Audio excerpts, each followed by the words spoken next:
Yan, mag-i-demo lang natin yung gantong klaseng e-car, ang ating Volvo 5-door. Yan. Ganyan kaganda ang kanyang hood. Hood ba tawag yan? So, tingnan nyo na may headlight. Super angas. Super lapad ng hood niya. Tapos yung gulong nito, mas malaki compare sa other e-car natin. So, bakit nga ba 5-door ang ating Volvo? 1, 2, 3, 4. At syempre, ang likod niyan ay hydraulic pa. Oh, super ganda, di ba? Tapos, ito, flex natin yung loob kung gaano siyang kaganda. Yan. Ang steering wheel nito, meron na siyang pa-button. Lahat po yan gumagana. Push start button. Then, ang kanyang window ay power window na. Yan, para sasakyan na yung lock niya. Then, touchscreen na po yung panel niya. Yung isang panel natin is para dun sa speedometer niya, sa battery bar, at sa voltahe. Okay. Then, parang meron na siyang pa-sun visor. Meron na rin dyan pa ilaw dito sa gitna.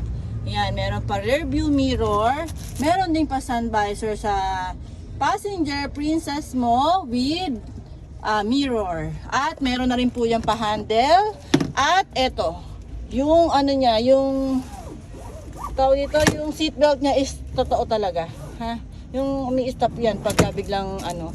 Then itong upuan na to, pwede mong iusa dito. Pwede rin po siyang ano tawag doon? I-bend pa ganyan. Plus yung handbrake niya nandito.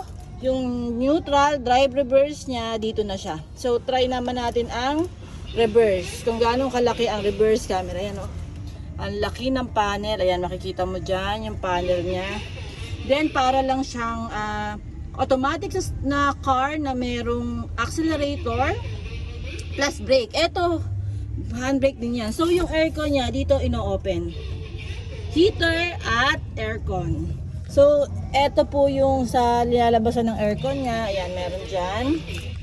So, balik lang natin sa neutral. Tapos, ito yung sa likod niya.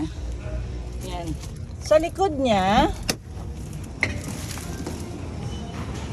kung pwede kang pagka meron kang dala, pwede mong ilagay dyan. Kung marami ka namang dala, pwede mong i-fold dyan. Dyan mo lalagay yung mga pinamili mo. So, yan. Tapos, dito yung charging port niya. Yan. Ganyan niya kalapad ha. Ang lapad niya halos 1, 2, 3 na 60 by 60 na tiles. Yan. Ikutin lang natin kung gaano kaganda ang ating Volvo e-car.